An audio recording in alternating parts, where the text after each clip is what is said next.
Hello, aloha, annyeonghaseyo. What up, Joe? Thanks for joining me today on Life is Rated R, where we have an amazing guest on here today. Not one, but two. Double trouble. The power team is in the house on today in the form of the anointed, the appointed, the beautiful, the glorious, fit, and fabulous. Up in the house on today with Brandi and Karli Raymond. On today, Karli Harvey Raymond. Yes. Karli Raymond. All right, we're going to keep it going there. So I'm excited that you ladies have come on here today. You can tell, I'm ecstatic to have you here, and you two look just unbelievably gorgeous. Thank you. Thank you for having us. It's a pleasure to be here. I feel good to be on this side of the couch in conversation today. Yeah, so this is good. Awesome, but you are totally amazing in what you do. I love your podcast. Watch it all the time. Thank you. So one of my first questions is to you is your dad, Mr. Steve Harvey, wrote this book called Straight Chaser, and it talks about how do you find and keep a man. Have any of you taken any advice from that book? Well, I still haven't found or been able to keep my man. Do you need to read it again? I keep throwing them back. I keep sport fishing and throwing them back. But we're in a new season of life. Amen. Amen. Yeah. I mean, I think that a lot of the advice that our dad has given us over the years has stuck in a lot of ways. And I think he's given us principles to live our lives. Karli being the married woman, I think she ran it all the way, didn't you? I definitely believe that that my dad had a set of rules that were definitely made for him, and there were a set of rules that were made for me. And my dad had a lot of rules and ideas centered around dating and what you should do and maybe what you should not do.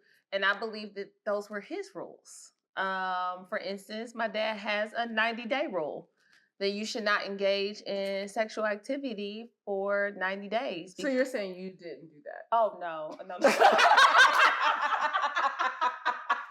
It was the 89th day, right? Day 89. Day 89. I had to do it, day 89. So, Brandi, you should have been praying in the Holy Ghost. You should have felt that on day 89. I'm praying for day 9, okay? Praying just to get to day 9. Get to the 9 days, okay? The manifestation. Listen. And so I knew that in order for me to get something different, I had to do something different. Oh, I like that. And so I decided to act differently when I saw someone who had the potential to come into my life and be more for me. And so I said, okay, I don't want to do the same thing I used to do. Let me switch it up. And that was the one thing. I decided to I knew what my value was and my worth was as a woman. And the impact that I could have in his life, I knew that. So I wanted, you have to then see it. I know what I bring, but what you gonna do? Yeah. What you gonna do? Even watching Karli and Ben through their process over the last 11 years, y'all been together 11 years that I've known. I was at the time running my family's foundation. That was the year we started doing a Steve Harvey mentoring camp. And so during that time, Ben was one of our sponsors and he would come and do the closing remarks every year. And I never once paid any type of attention, child, to Ben. That's why I tell people, honey, what God got for you is for you. Okay, you don't It's got your name It's on got your name on it. Ain't nobody looking You at wasn't it. zoning in on that Some one. people think, oh, they looking at my blessing. They not. They not looking at it. You know what I'm saying? Yes. So I knew Ben and I, had experienced Ben. Never once was he in my radar of like somebody I was looking at. We were sitting outside the camp one day. He comes out the tent and she's like, who is that? I was like, who, Ben? But when he and Karli started dating each other, like when he really started showing up, I fell in love with Ben for Karli. And as a sister, you were looking at that for your sister. Because that's Karli rare and I, today. yeah, we're very close. We lived together up until Karli, she got married. We lived together up until I literally moved out to when I got married. When she got married. She moved out when she got married. Like, I packed her stuff up. You know what I'm saying? Like, Did you push her out the door? Honey, it's free. We got to be free. Everybody on their journey. You know what I'm saying? I still kept, when I first got married, I still kept all my furniture. I still had all my stuff still at her house. I mean, I didn't have to take it with me because Ben had a house. So I left all of when I would come visit, it was like I would go back to my own room. Yeah, she would come back and everything was set, at that time. But I looked at how he treated Karli, and that was a plus for me because as somebody, when you say you love somebody in a relationship, be it your sister, your cousin, your friend, you want the best for For them. them. And that's the expectation, I don't pick sides. Although I do ride for Ben a lot more than I ride for Karli. Really? Oh my God. I know this lady. I've been dealing with her 41 years. I know what I'm up against. That's a Karli. monster. That's a monster. Okay. Let me tell you, Pastor G, I cannot call my sister with some let me tell you what B and did. She's like, Really? Oh my Mhm. gosh. I'm like, and what you do? What you say? I used to live with you. You ain't no fun. Oh I my already gosh. know what that man up against, baby. I did 33 in the pen with you, honey. I already know. That warden walk hard over there. Listen. Yeah. So she always, but I love that. I love that my sister has a great relationship with my husband because I want that. Like I tell her with her dating, I'm like, girl, get somebody. I want to me and Ben want to hang out with. We trying to go on couples trips. Do some vacations. Get somebody who's fun. And that's also, even when I think about dating, I'm thinking about how this person is going to gel with my family, and how he fits into my family. So for sure. So what are you looking for in a healthy relationship? What do you think some components are of a healthy relationship? Because social media has clouded what we want these days. Well, not me, but anyway. What do I want? Yeah, what do you want? What do you What do you want? Now, now prophetess, you need to put some scripture on it. Psalms 37:4 says, delight yourself in the Lord and he will give you the desires of your heart. So baby, what you desiring? So do we have a height requirement? I don't. don't? I've let that go. But at this stage in my life, I wouldn't let height be the thing that got in the way of me being with a person who we're supposed to do purpose work together, that we're supposed to do life together with. I wouldn't let height be the thing that stopped that. Okay. Because you know what? And we were just having this conversation yesterday. And I think tall or small, they're gonna get on your nerves. I mean, baby. Big or little. 6'5" on your nerves. 5'6" on your nerves. Karli, why she threw my 6'5" because because Karli was supposed to be matchmaking for me. And he has to be 6'5"? And she said, Pastor G, what you want? And I said, ma'am, he's got to be 6'5". She said, what? I didn't even get to the second part. After she heard 6'5", she was like, do you know the statistics? 14% of men. She already gave 14%. 14%. There is a small percentage of men. Now, Karli dated 14%. And now she won't even put them in my way. Brandi used to say, Karli, you have dated everybody 6'5". Everybody, all her previous boyfriends were all very tall. Like my husband, 6'5". And I'm not even gonna lie, I get approached by a lot of men that are not as tall. And I was very like, no. I was doing that, But at this season of my life and just the work that I know that I've done on myself, I wouldn't eliminate that, from as a suitor in my life because of the height. I wouldn't because we literally just we did. I said at this point in this stage in your life, you are looking for how someone treats me, how he talks to you. You want someone who is kind to you. You want someone who is caring. And then as we talk about now, going into the latter parts of our lives with someone, how is that person going to show up as a nurturer? How is that person going to show up if you all decide to have children at this stage, as a father, as a husband? Like, I think the reality of what we're looking for as we age is not as superficial as what we did maybe when we were in our 20s and early 30s of thinking he got to be this, he has to be this, he has to be this. Now, I do believe that stability is important, financial stability at this age. I do believe that there are certain things that you should have in order to me to be your wife. Yes. Yeah. And I think that's what I'm looking at this season of my life is the person that I am with is where are we going? Because we're going somewhere and we're going somewhere together and we're building something together and we're being a part of each other's lives. And a part of that togetherness is going to require what Karli just said. It's the different layer of love, it's the different texture of love.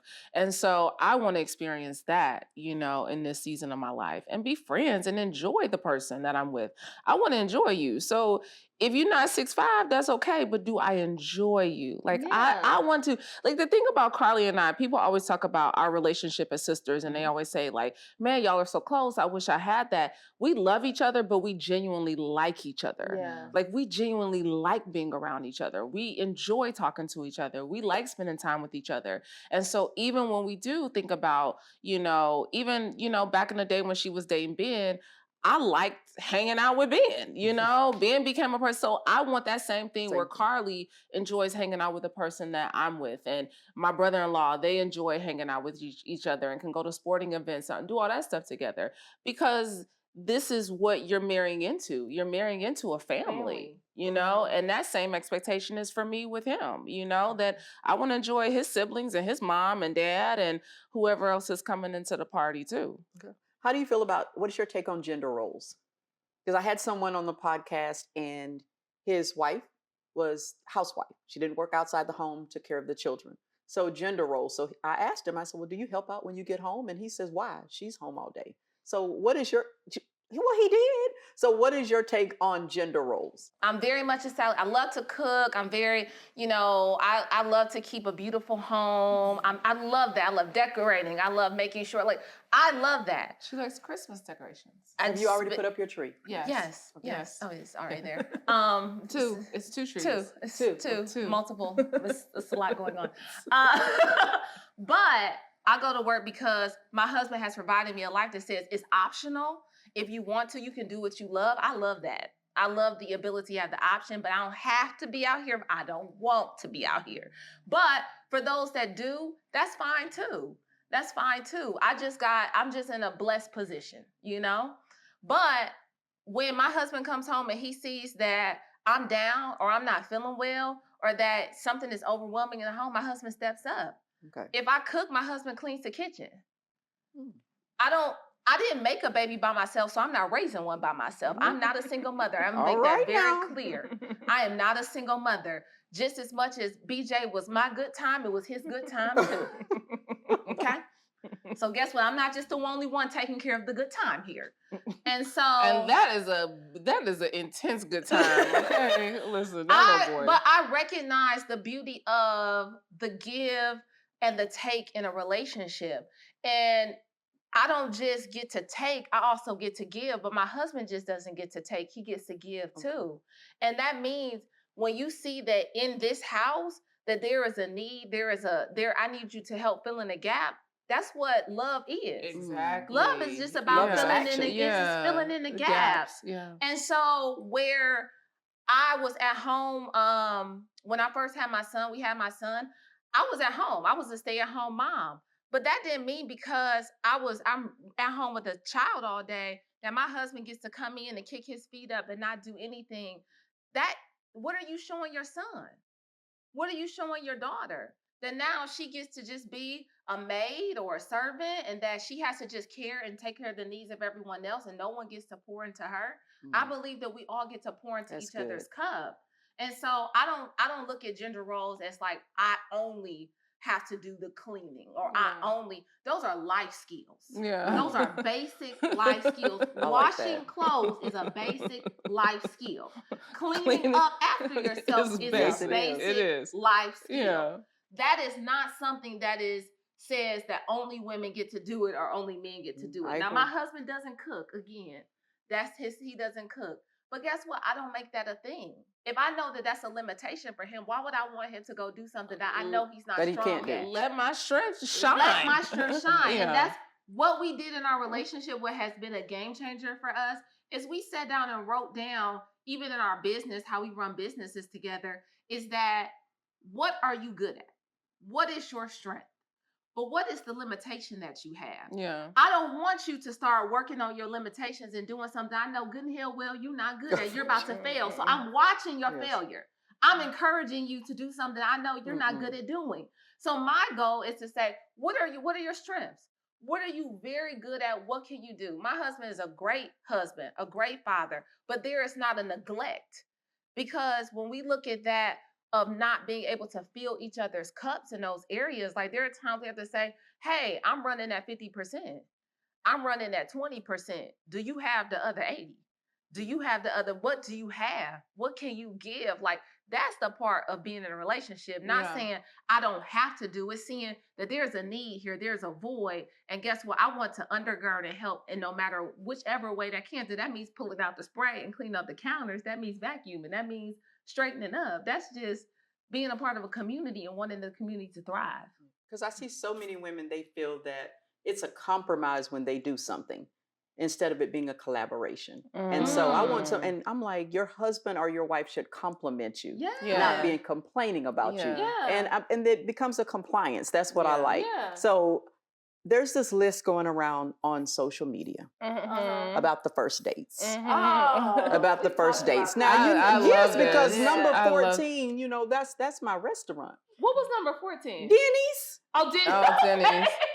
Denny's. I mean, Denny's. Well, I mean, I like Denny's. I don't mean nobody to take me to Denny's. But what's a good first date? I'm just getting to know you. Because dating is just collecting data.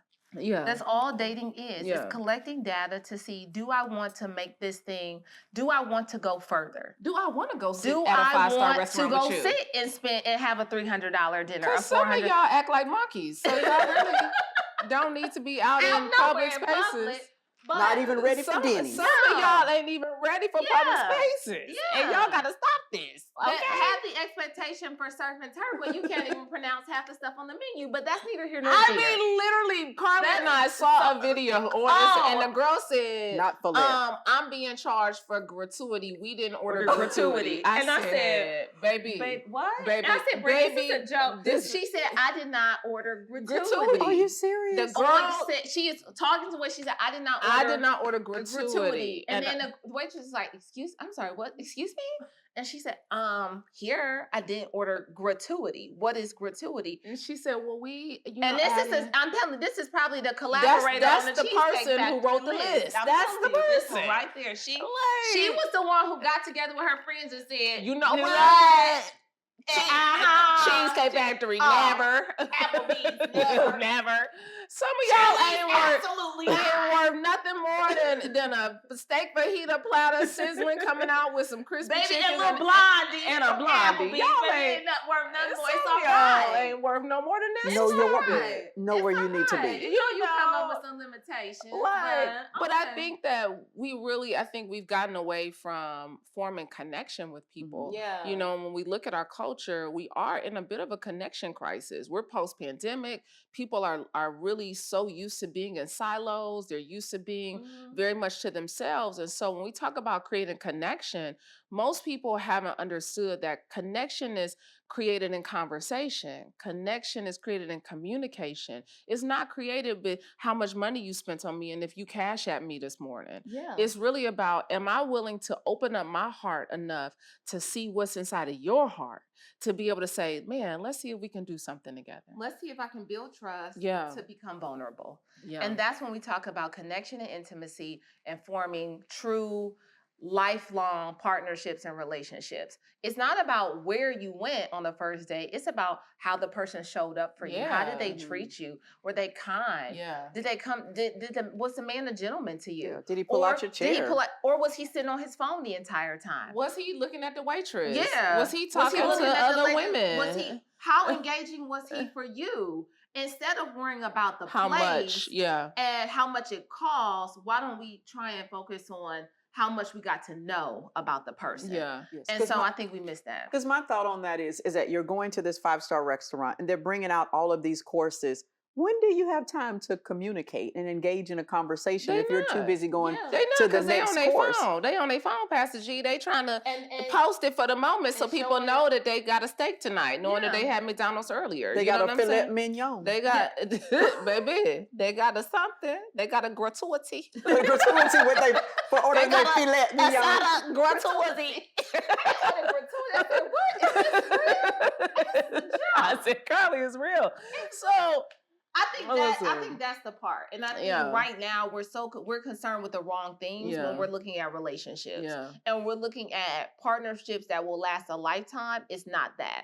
And I think you will miss out on the opportunity for someone to show up great for you because you're so worried about, was it the wrong place? Yeah, yeah, You know, yeah. and I think you that didn't show up with the right attitude. Attitude. Yeah. Yeah. So you're Yeah. more concerned about where you're going instead of who you're with. Who you're with. and You're who with. you're And- who you bringing to the party.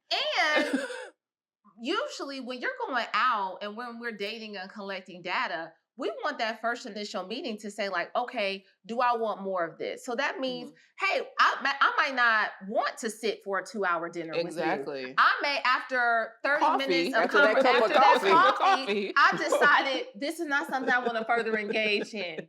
And therefore, it's not worth more than the $6 Starbucks drink. Yes. That's it, you know? And so I don't have to pursue anything more. But we're so wrapped up in what we can get and how we can take from others and not what we can pour into other people and how we can actually build something stronger that could change the trajectory of our lives. Yeah. Not just for the moment, but for a lifetime. Yes. Yeah. And that's a foundation. I believe that's a foundation because we're focusing on you to date. So do we have some expectations that are really high from your first date?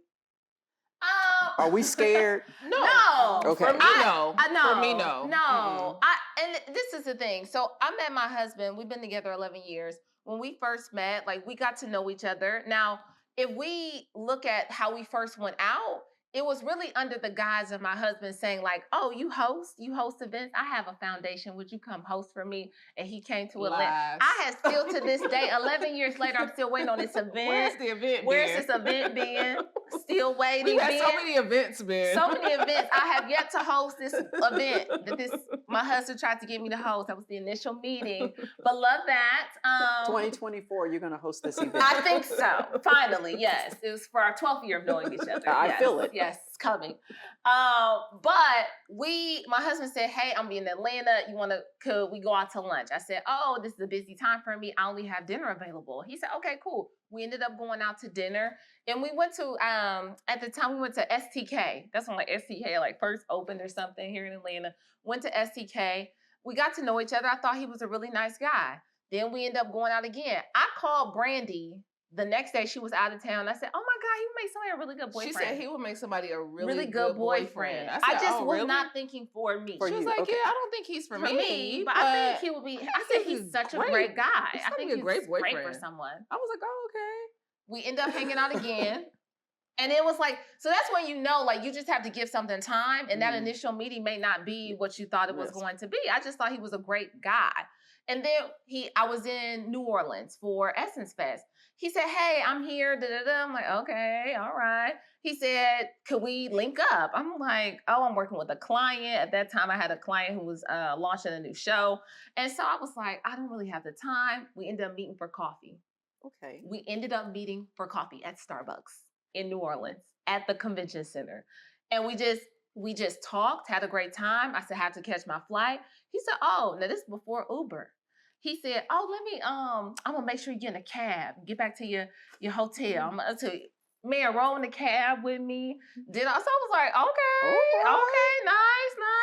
Then we ended up, there was some time that passed and we ended up linking up in Vegas. We saw each other again. We hung out. That's when I said, okay, I'm starting to like this man. We were working in Vegas. That sounds crazy. I know, I was just about, I was speeding up. Hurry up with that one. I was speeding up. You working in Vegas. The strip. I was speeding it up because I felt it. But she was slow with that. You came slow with. We were working in Vegas. Yes. I'm like, well, wait a minute. So we were working in Vegas for the hood. And everybody saw the red light district. Wait a minute. Okay. We were working in Vegas for the Hoodie Awards. At the time, we were doing the Hoodie Awards, and we used to work the productions for the Hoodie Awards. And we're in Vegas for like 10 days. And every night we would get off from work out of the production studio, out of the room that we were in, our little war room. It would be like 11:30, on the nights that we were like before the award show. Every night, 11:30, standing outside that door, we would come out that door. Ben was standing right there. Waiting. He was just waiting. And Brandi said, I said, oh, your boyfriend. I said, your boyfriend out here waiting on you. Not my boyfriend. boyfriend. She was like, he is not my boyfriend. I said, Oh, oh, okay. Okay. And then so, every night, me and my brother, our brother Broderick, we would walk out and Ben would be standing there every night. And I'm like, girl, he this waited man, every night. I got off work. I left production, ended the he award would show. be 1 right o'clock there. in the morning, we're ending like an event, like a white party or something. He would be waiting for her. He was like, no, I just want to make sure. Oh, let's talk. We sat in the lobby. There was nothing. They weren't even serving any more food. We sat at the bar. The man, all he had at the bar was like olives and like blueberry, strawberry, like for the drinks. He said, she is so hungry. Put her something together. This man sat at that bar and had that man put together a little charcuterie board. Baby, a little charcuterie board. Baby, right there in the bar from all the stuff. I don't know how many people had dipped in that. Olives and blueberry mix. I don't know. But that man was going to make her get something to So eat. you trying to tell me Ben possibly could have created the first charcuterie board? It's the Ben board. At the bar. The Ben Bar charcuterie board. Look at there. He did. It was just a thought. Yeah. And so really we didn't go on a he had never asked me on a date. My birthday was probably like 2 weeks after we had gotten back from doing the Hoodie Awards in Vegas. He says, I want to take you out for your birthday.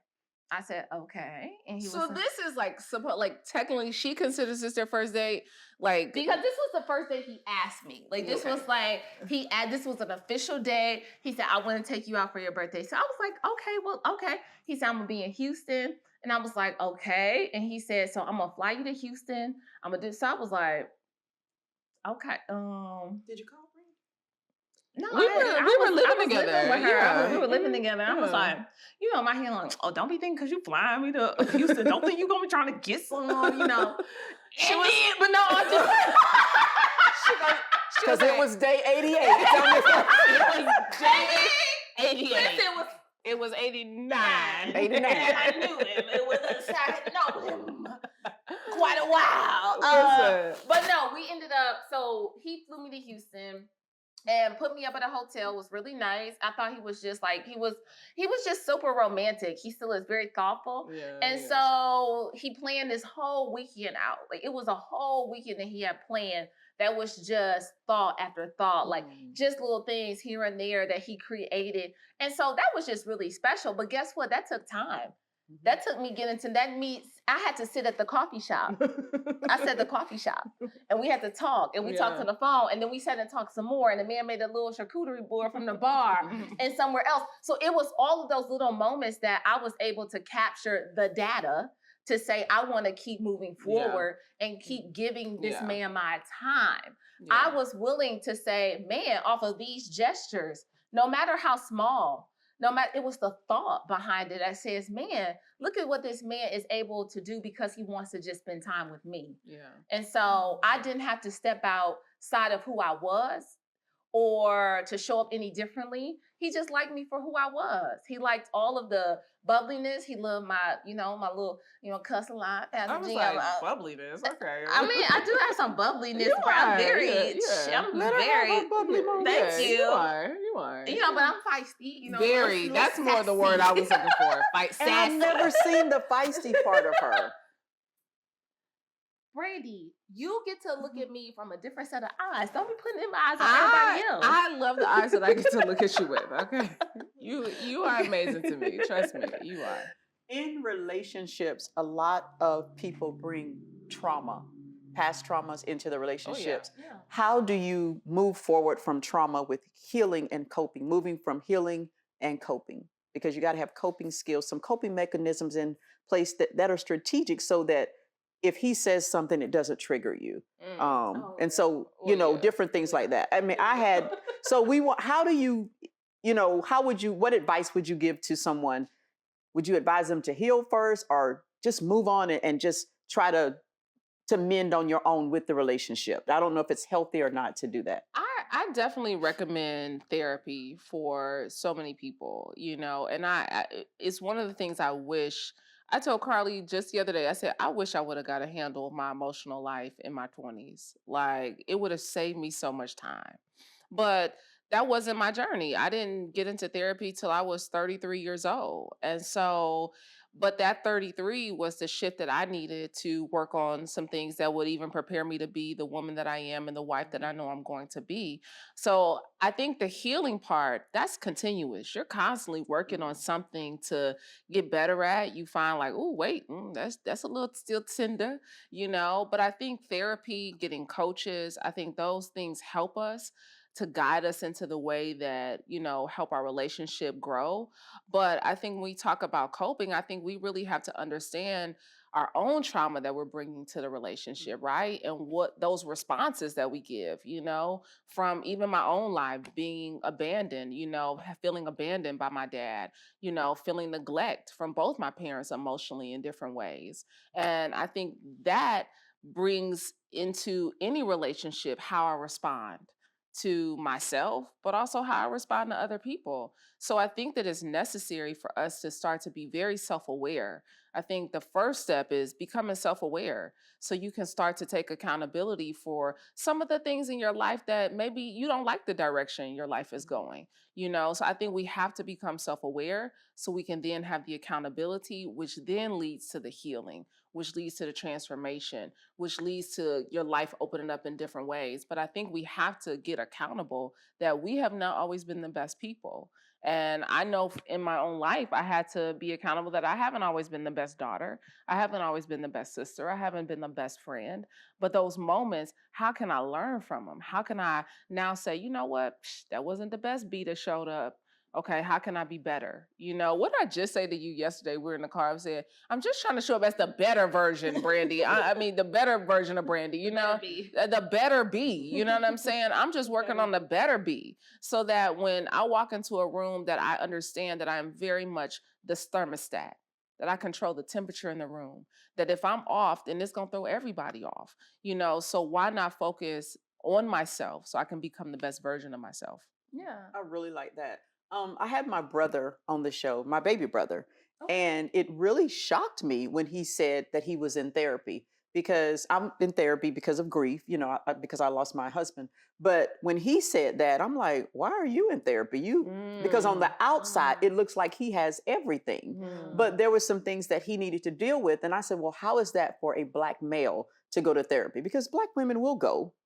Sometimes we hide it that we go because I was embarrassed to go to therapy at first because I didn't want the persona of the church to say, you don't believe that God can heal you from this. So you're actually going to therapy. But, but I had to be led by the ego of the spirit and not the egos of the people. And now I am a better G. You're a better B. I'm a better G. Yeah. And I'm better because I allowed my feelings to come out and not my feelings to lash out. And people have got to understand, you've got to be accountable to yourself before you can be accountable to anybody else. I'm preaching real good. Yeah. Absolutely. Yes, you are. Absolutely. I'm preaching real good. Because, even you said like with your brother, you said you looked at him and you're like, well, why are you in therapy? Yes. So many people could look at Karli and I and say, well, your father's rich. So what problems could you have? I mean, look at the life that you've been afforded. You got the husband He wasn't and always rich. We were the first kids. We grew up with broke Steve, not rich Steve. Like, seriously. We got the 1.0 version, not the 4.0. Okay. But so people have all the assumptions that they bring It's about, preconceived. about who you are and what your life has been like and what experiences you've had. But, what therapy has allowed me to do is to really drown out the voices of those other people. So I could hear my own voice. So I could hear the own divine God that's inside of me. So I could hear that there is a spirit here that needs to be heard. And for so long, we allow people, because of their preconceived notions, to silence us. And their limitations. Yeah, because they have limitations about where their life is or where their life can go or what they've seen in their life. But I allowed those voices to be drowned out so I could hear my own voice, that there's a need here, Brandi. And like, if you don't do this, like I was literally working with my coach yesterday, and I have now gotten a relationship coach because at this stage of my life, I know that for where I am going, it requires a coach to help me get there because I've been doing this part And this part, Your way. my way. Your way. And God like, hold up, let me help you get you a Nick Saban, let me send you a coach that's Course going, correct. a winning coach, You right? got the winning To course correct. And so even in that, I think we allow other people to say, well, you don't need that. You don't need no girl. You dating just fine. Girl, you doing this, you doing that. You're just fine. Mhm. But I know that at some point, and we all have to realize this, your grace is going to run out in some areas. And I've run off all the grace that I can run off in that area of my life. And because I know that, you know what, Brandi, that time is ticking. You are going to need somebody to help you if you want to see different results. And I think that so many people, if they're on the fence about therapy or what people will think, you are at a place right now and you have to understand that if I don't make this change, the time is going to run out on me. I've already seen that there's a clock that's running out. I've already seen that, dang, thank God nobody knew that. Thank God nobody found that out. You don't have many more of those moments. And I knew that for myself, that I didn't have many more moments, that God was going to cover me in that. I was going to be exposed. If something's going to come out, something's going to come up, something's going to show out, because you will not get a handle on that. And as opposed to, I don't want to be in a place in my life where I can't get the thing that God has for me because of the things that I've been hiding. Yes. So you don't want that stronghold. And Yeah. that's the thing of it there. I tell people all the time, it's a stronghold if you allow it to hold you. Yeah. And there's a point in your life that you have to release. Yeah. And I tell you, when you release, it's absolutely amazing. You said something about, in order to get something different, you have to do something different. Yeah. And so I believe that the change has to start with you. Yeah. And most people want to change the outside, That's but easy. you got to take the makeup off. Yeah. You got to take the hair off. You got to take your braids out or whatever you need to do. But at the end of the day, you can't take your heart out and get a new one. Yeah. You can't take your heart out and get a new one. You have to meditate, and nurture the heart that you have. Yeah. Even though it may be hurt, may be crushed, may be Yeah. broken, God heals. Yeah. But he heals in different ways. Yeah. And what may have healed you won't heal you or heal me. And so Yeah. people think it's a cookie cutter, it's a healing thing. It's Oh, not. it's been 4 days. You're not healed already? Yeah. You know, like, Yeah. okay. It's ongoing. You know, Yeah. so I believe even today, I'm still healing every single day because it's an ongoing process, Yeah. like you said. And so I'm going to get there one day. When is it? I don't know, but I know I'm going to get there. And I'm able, when you recognize, that's the most important thing there. Yeah. Now, I know you didn't follow the 90-day rule. 89. 89. We're going to give her 89. 89. We really want the real 89. number. Yeah, But it's all right. I wouldn't care. I'm very secure. Very secure. It didn't stop me from getting the ring. So here we are. Still here. Here we are. got a ring. It went 11 years. Wow. Okay. It didn't stop it. It's Hey, that train just kept on rolling. It kept didn't it? on rolling. What is your take on, from doing counseling? I've had women that say, well, he made me mad, or he didn't do this, or I couldn't get this, so I'm not going to have sex with him. And so I have to go biblically with them because, the Bible says it's do benevolence. And she's like, well, what is do benevolence? You got to do. The do. That's what do benevolence is. You got to do the do. So, so Brandi, you've told me that you don't have any problems, with the sex thing. Do benevolence. Do benevolence well. All the time. Do benevolence. Filled with benevolence. Do benevolence. Mhm. When do you know that it's the right time to do the do in a relationship? What?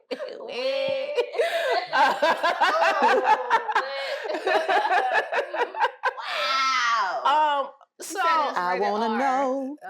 Real raw, listen, rare, relevant. Yeah.